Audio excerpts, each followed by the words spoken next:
Curso de preparación para la paternidad y maternidad de la familia samaritana, módulo 6. En este módulo hablaremos sobre el trabajo de parto y sus fases. El trabajo de parto es conocido como el periodo de dilatación, borramiento y expulsión del recién nacido. Este tiene varias fases. Primero, el periodo de dilatación y borramiento. Segundo, el nacimiento del recién nacido. Tercero, el alumbramiento, que es la expulsión de la placenta. Y por último, el posparto inmediato, que son las horas iniciales después del trabajo de parto y el parto. ¿Cuáles son las actividades del acompañante en el trabajo de parto? Participar de forma activa durante los controles, los talleres educativos y el trabajo de parto y crianza del recién nacido. Respecto a la mujer, el acompañante mejora la ansiedad, el autocontrol y los índices de depresión postparto. Durante la fase inicial es de gran ayuda que mida el intervalo e intensidad de las contracciones. Ayude a transmitir calma y seguridad y apoyo a la gestante. Para ello, nada mejor que relajarse y buscar alguna distracción, como hablar o escuchar música. Apoyar en el control de las contracciones. Por ello, es muy importante que el acompañante conozca las técnicas de relajación y respiración para las distintas fases del parto. Durante la fase de dilatación, puedes realizar un masaje en el abdomen o en la espalda. Además, puedes refrescarle el cuerpo y la cara con una toalla húmeda y mantenerla distraída, dándole ánimo y apoyo. Puede ocurrir que todos los esfuerzos y palabras de ánimo no tengan respuesta positiva por parte de la mujer. Esto es debido a que en los momentos previos al parto son normales los cambios de humor de la gestante, sobre todo si siente dolor. Cuando las contracciones sean más fuertes y seguidas, será el mejor momento de apoyar con la respiración. Posterior al nacimiento y durante el alumbramiento, se recomienda participar en el contacto piel a piel. Si las condiciones clínicas de la gestante lo permiten y el acompañante puede ingresar a la sala de partos, debe encargarse de brindar ánimo a la mujer, tomar su mano, procurar ubicarse en la cabeza de la gestante para no presentar obstáculo al personal de salud. Siga en cada momento las recomendaciones del personal médico y de enfermería. Regístrese al ingresar a la sala de visitas.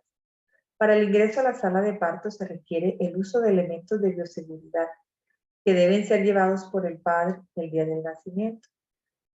Estos deben utilizarse adecuadamente y durante toda la estancia dentro de la sala. No debe ingresar alimentos, bebidas ni alimentos peligrosos al área de sala de partos. Debe abstenerse de tomar fotos o videos dentro de la sala de partos. No debe manipular ningún objeto dentro de la sala de partos sin previa autorización del personal médico o de enfermería. Hablaremos un poco de los momentos del trabajo de parto. El trabajo de parto inicia con el encajamiento. Continúa con la salida o expulsión del tapón mucoso. Posterior puede venir ruptura prematura de membranas o presencia de contracciones. También se pueden invertir. Luego de la salida del tapón mucoso pueden llegar primero las contracciones y al final aparecer la ruptura prematura de membranas. Posterior a esto, o en simultánea, también pudiera ocurrir el proceso de dilatación y borramiento del cérvix.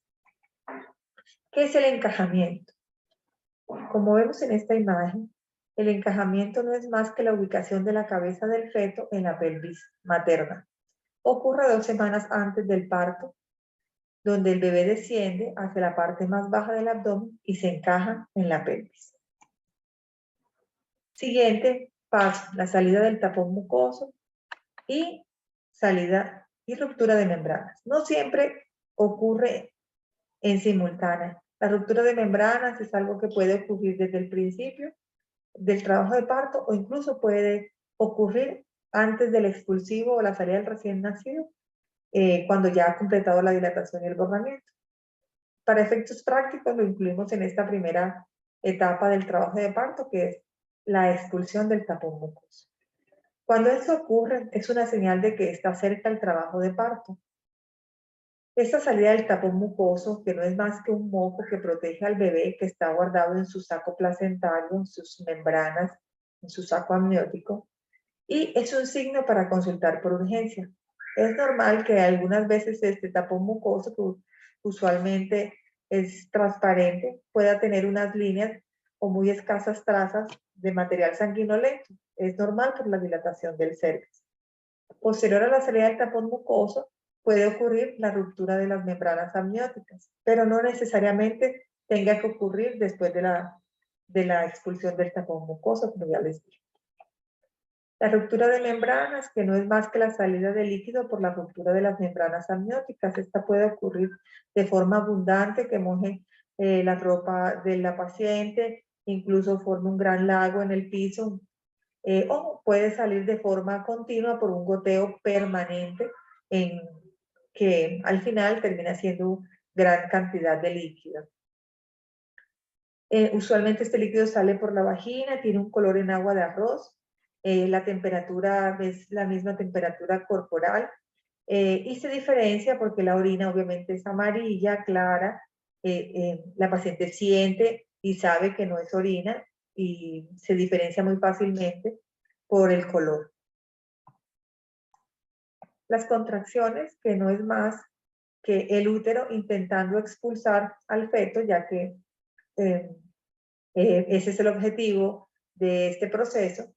Existen ciertas características de ellas, como la frecuencia, la duración y la intensidad. ¿Qué es la frecuencia? Es el tiempo que pasa entre una contracción y otra. ¿Qué es la duración?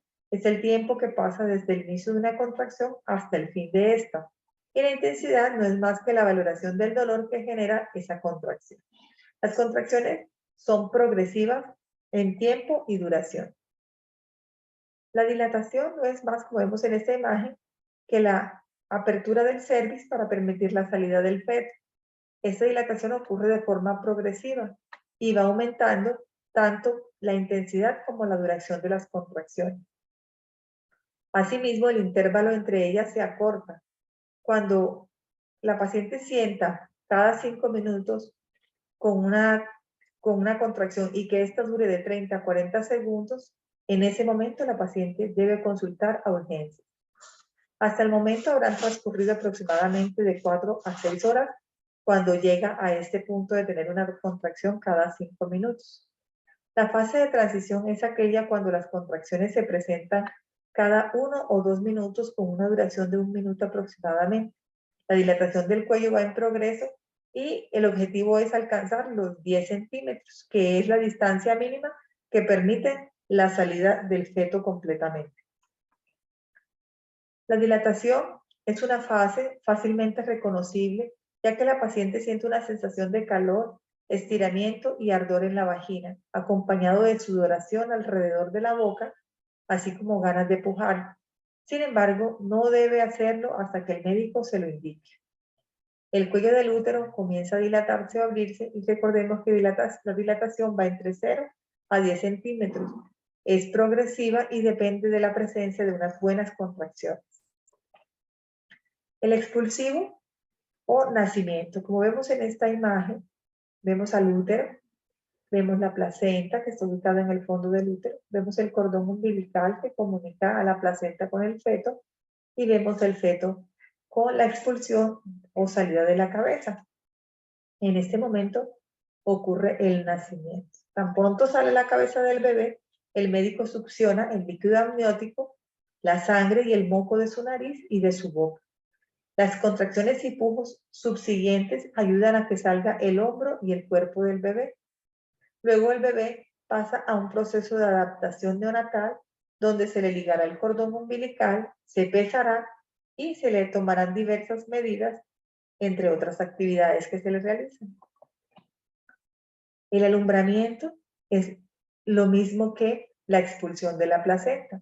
Después de que ha nacido el bebé, aparecen unas contracciones adicionales y estas son las que ayudan a expulsar la placenta, es decir, el proceso de alumbramiento.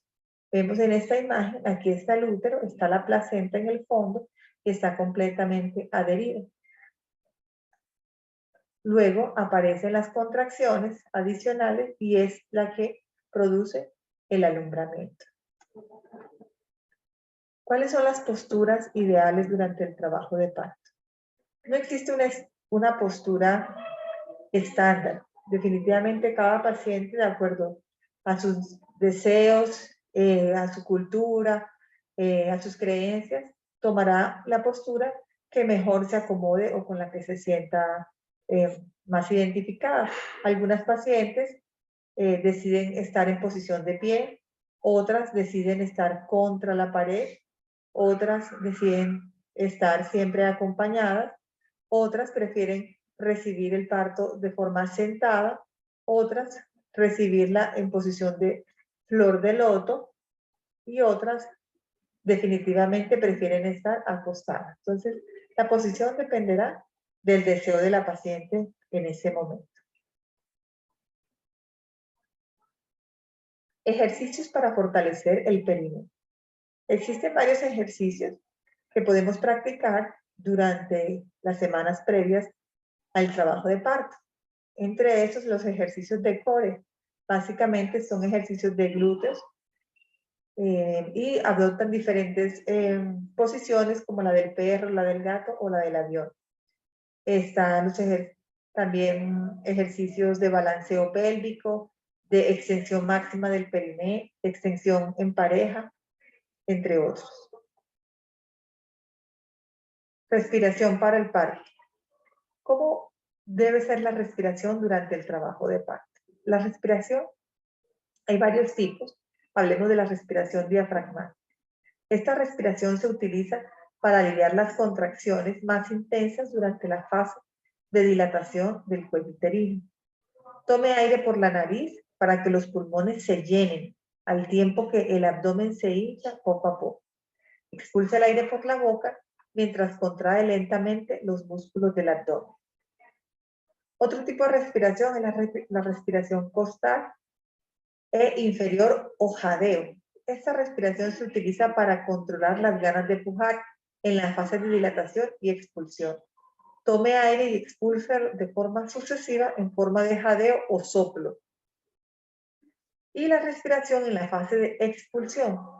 Realice 2 o 3 inspiraciones profundas y cortas. Aguante la respiración al tiempo que contrae los músculos del abdomen.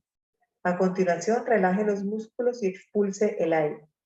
Debe elevar la cabeza y los hombros, pegando la barbilla al tórax mientras se sujeta las rodillas con las manos.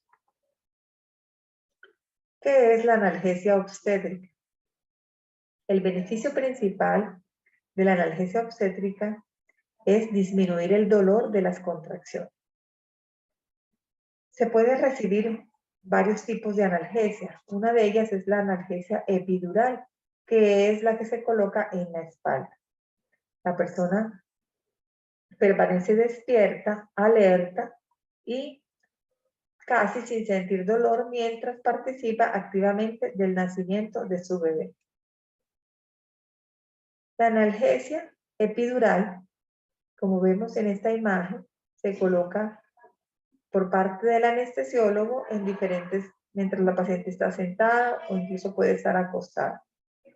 Se administra mientras la paciente está sin contracciones y se aplica básicamente en la curvatura de la espalda que se encuentra hacia afuera, más o menos a este nivel. En ocasiones el parto no puede ser por vía vaginal, por lo cual se realiza una cesárea con anestesia epidural.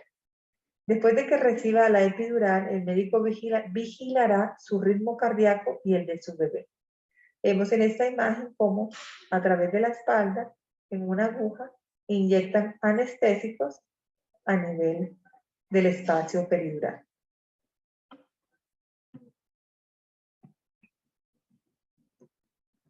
La cesárea. Algunas veces el bebé se encuentra en posiciones difíciles de un parto vaginal. Por ejemplo, la presentación de nalgas o cuando el bebé está en transversa, es decir, se encuentra atravesado, lo cual hace que un nacimiento vaginal sea muy riesgoso.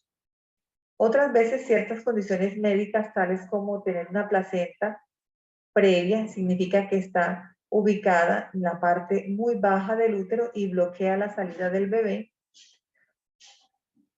Y otras condiciones como cuando se disminuye el nivel de oxígeno por parte del bebé, aumenta o disminuye la frecuencia cardíaca fetal, o cuando hay embarazos múltiples, o cuando hay infecciones activas por el virus del herpes o el del papiloma humano, como los condilomas grandes, o problemas de la placenta y del cordón umbilical, anomalías fetales, desproporción cefalopélvica, en la presencia de un parto prolongado o de alguna enfermedad grave. Cualquiera de estos son motivos para realizar una cesárea. Después de que la anestesia hace su efecto, el cirujano hace una incisión en la parte baja del abdomen y en forma horizontal. También la puede hacer en forma vertical o, de acuerdo a la dificultad de la extracción, también se puede realizar en forma de T invertida. A través de esa incisión se llega al útero y se extrae al bebé. ¿Cuáles son los beneficios del parto vaginal? La madre se siente más libre, puede decidir ayudar a su hijo a nacer. Menos riesgos para la madre de infecciones. Podrá estar con su bebé de forma inmediata. La hospitalización es menor. La recuperación es mucho más rápida. Le ayudarán a fortalecer su sistema inmunitario. Le dará inicio a la lactancia rápidamente. Recibe una mayor oxigenación y se encuentra de forma inmediata con su madre. ¿Y qué es el puerperio? El puerperio es el periodo que le sigue al parto, ya sea por vía vaginal o por cesárea. Dura aproximadamente 6 semanas o 40 días. Durante este periodo ocurren unos cambios, tales como todos los ocurridos durante el embarazo, y estos van a desaparecer poco a poco. Se denomina puerperio inmediato las primeras 24 horas después del parto. El puerperio inmediato se denomina el tiempo transcurrido entre el segundo y el séptimo día. Y el puerperio tardío es el tiempo que ocurre entre el día séptimo a el día 14 del parto. Después de los 14 días, hablamos de un puerperio alejado. ¿Cuáles son esos cambios que van a ver o que van a ocurrir en el puerperio? A nivel del útero, hay reducción en su tamaño y el peso. El sitio de la implantación de la placenta queda con unos senos venosos abiertos, pero los vasos uterinos se contraen y comprimen esos vasos, impidiendo la hemorragia. Los entuertos, que no son más que contracciones del útero después del parto. El útero permanece en una contracción tónica y estas contracciones se sienten como unos cólicos intensos. Son completamente normales. Escalofríos. La temperatura se elevará durante las primeras 24 horas por efecto del trabajo de parto. Y si se presenta después de esas 24 horas con escalofrío, puede ser un signo de infección. En ese momento toca consultar al médico. Los loquios, que son simplemente esas secreciones vaginales normales que contienen sangre del sitio donde se encontraba la placenta, y conforme avanza ese proceso de reparación del útero en esa área donde se encontraba la placenta, la cantidad de los loquios va disminuyendo y cambiando. La vagina tendrá un aspecto más edematoso, es decir, más hinchada, pero a medida que pasan los días, esos cambios van disminuyendo. La pared abdominal. Como resultado de la distensión de la piel, las paredes quedan un poco flácidas y blandas por algún tiempo. Luego vuelven a la normalidad.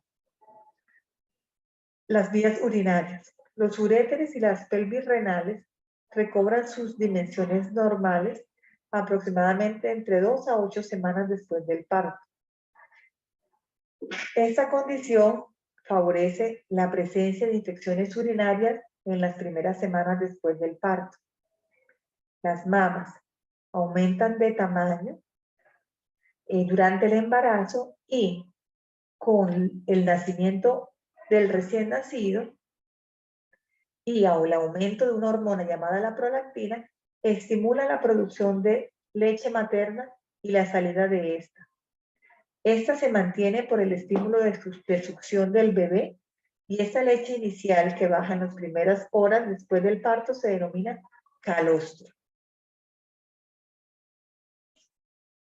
¿Cómo ocurren los loquios? Los loquios son muy importantes y hay que estar muy atentas ya que pueden ser un signo de infección o de endometritis. Usualmente los loquios de 1 a 3 días se caracterizan por ser de sangre roja, huelen una sensación de olor a carne y aumentan cuando se amamanta al recién nacido. Eso es un loquio normal. Si los loquios durante esos días presentan coágulos de gran tamaño o huelen a feo, eso es un signo de alarma y hay que irnos por urgencia. Del día 4 al día 9, los loquios cambian y se tornan de color rosa marrón de consistencia serosanguinolenta. Olor es lo normal, pero si llegan a tener un olor fétido o el apósito está demasiado saturado, es un signo de alarma y hay que ir por urgencia. Después del 10º día, hasta la 3ª o 4ª semana posparto, ya los loquios se vuelven blancos, cremosos, huelen un poquito a carne y es lo normal. Sin embargo, si tienen un olor fétido y a pesar de que ya han pasado más de 3 semanas, vuelve a aparecer ese color rojo rosado, hay que asistir por urgencia. Estos son los cambios puerperales más frecuentes. Bueno, a continuación hablaremos entonces de los cambios a nivel psicológico y del estado de ánimo de la madre. Entonces, la madre se encuentra en una fase de restauración, usualmente está en una posición pasiva y dependiente, y sus necesidades primarias son sueño y alimento. Pues obviamente está cansada del trabajo de parto y desea descansar y poder alimentarse mejor. Existe también una fase que le llamamos de posesión y autosuficiencia. En esta fase, la madre comienza a iniciar ya acciones, ya está más activa y pasa de inicialmente ser una persona dependiente en las primeras horas del parto a ser una persona completamente independiente que da confianza a su recién nacido y a todas las personas que se encuentran alrededor de ella. Sin embargo, requiere ayuda para evitar fatigarse. En el puerperio también existen cambios en el estado de ánimo. Entre ellos es la aparición de la tristeza o depresión postparto. Puede ocurrir por diferentes causas, los cambios hormonales, el aumento de las necesidades de dependencia y las responsabilidades que ahora tiene, la molestia y el cansancio y fatiga a la que ha sido sometida durante el trabajo de parto, y algunas veces la insatisfacción por el aspecto físico y los cambios en su cuerpo que ahora tiene. En caso de ser severa esta tristeza, la paciente debe consultar. ¿Qué consejos damos en el posparto? En la primera semana, en caso de que haya tenido cesárea, se recomienda retirar los puntos no antes de 7 días. En caso de que haya tenido parto natural y se le haya realizado episiotomía, que recordemos que la episiotomía es una heridita en la vagina que permite la salida mucho mejor y más fácil del recién nacido.